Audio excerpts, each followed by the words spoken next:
ಅಮೃತದ ಫಲರೂಪವಾಗಿ ನೀನು ಮಗನಾಗಿ ಹುಟ್ಟಿದೆ ಮಗನೇ. ನಿನ್ನ ವೀರವಾಣಿಯನ್ನು ಕೇಳುವಾಗ ಸರಿ ಮನಸ್ಸಿಗೆ ಬಹಳ ಆನಂದವಾಯಿತು. ಹೌದೇ?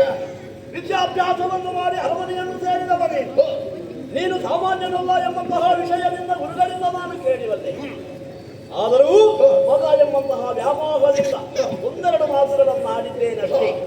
ವೀರವಾಣಿಯೊಂದಿಗೆ ಹೊರಟು ನಿಂತಿದ್ದೀಯಮ್ಮ, ನಿನ್ನ ಪಾಲಿಗೆ ಜಯವೇ ಬರಲಿ ಎಂಬ ಹಾಗೆ ಪರಮೇಶ್ವರನನ್ನು ಪ್ರಾರ್ಥಿಸುತ್ತಾ ಅಪ್ಪಣೆಯನ್ನು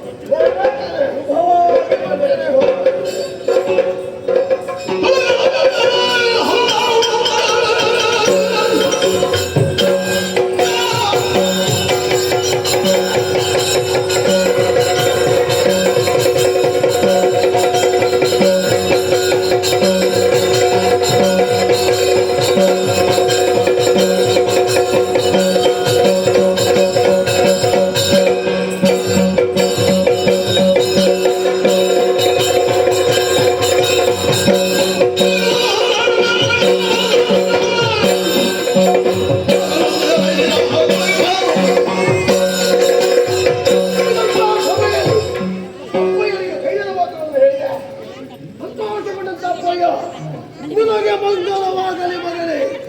ಹೀಗೆ ನನ್ನನ್ನು ಹರಸಿಗೊಳಿಸಿದ್ದಾರೆ. ಆದರೆ ನೋವಾಗದೆ ಮಾಡಬೇಕಾಗಿದೆ. ಇಷ್ಟು ಬೇಗ ಮಂಗಲವಾಗಲಾಗ್ತದ? ಸಿಗುವುದು ಸಿಗಲಿಕ್ಕಿಲ್ಲ. ಹಾಗಾಗಿ ಅಲ್ಲಿವರೆಗೆ ಕಾಯಬೇಕು. ಹೇಗೆ ವೃದ್ಧಾಪುರದ ಮೇಲೆ ದಾಳಿ ಒಬ್ಬನೇ ಮಾಡುವುದಲ್ಲ. ಚತುರಂಗ ಸೇನೆ ಸಿದ್ಧವಾಗಿದೆ. ನೋಡೋಣ ದಾಳಿ ಬರ್ತೇನೆ.